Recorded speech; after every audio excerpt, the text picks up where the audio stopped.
சமூத் கூட்டத்தினர் வட அரேபியாவில் சிரியா ஹிஜாஸின் மத்திய பாகங்களில் வசித்து வந்தனர். மலைகளை குடைந்து வீடுகளை அமைத்துக் கொள்வர். செல்வ செழிப்புடன் வாழ்ந்து வந்தனர். இரக்கமற்ற சுபாவம், மிருகம் போல் முரட்டுத்தனம், தங்களின் கரங்களாலேயே செய்த சிலைகளை வணங்குவது போன்ற தீய செயலுடையவர்கள். இவர்களை திருத்தி நேர்வழி பெறுவதற்காக அவர்களிலிருந்தே சாலிஹ் நபியை தூதராக அவர்களுக்கு அல்லாஹ் அனுப்பி வைத்தான். ஒரு நாள் அம்மக்கள் சாலிஹ் நபியிடம் வந்து ஒரு கற்பாறையை சுட்டி காட்டி, இதிலிருந்து நிறை கற்பமான ஒரு பெண்ணொட்டகம் வெளிவர வேண்டும் என்று கேட்டனர்.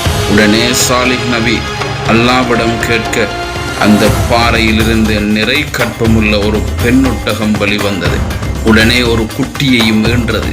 அவ்வூரில் உள்ள பொது கிணற்றில் ஒரு நாள் ஒட்டகம் நீர் பருகவும், மறுநாள் ஊர் மக்களும் அவர்களின் கால்நடைகளும் நீர் பருகவும் சாலிஹ் நபி கூற அம்மக்களும் ஏற்றுக்கொண்டனர்.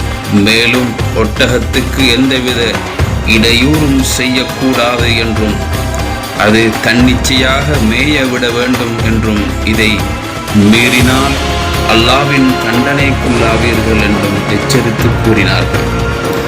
ஒட்டகத்தின் முறை வரும் பொழுது கிணற்றில் இருக்கும் நீர் பூராவும் உறிஞ்சி முடித்துவிடும்.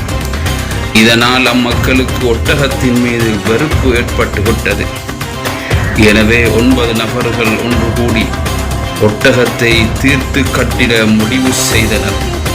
அவர்களுக்கு தலைமையானவன் கெட்டவனுமான கைதர் பின் சாலிஹ் என்பவன் அதன் குதிகாலின் நரம்பை வெட்டிவிட்டான்.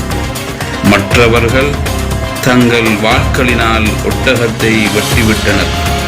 இச்சம்பவம் குறித்து மனசஞ்சலம் அடைந்த சாலிஹ் நபி இன்னும் 3 நாட்களில் கடும் சோதனைக்குள்ளாகி நாசமடையப் போகிறீர்கள் என எச்சரித்தார்கள்.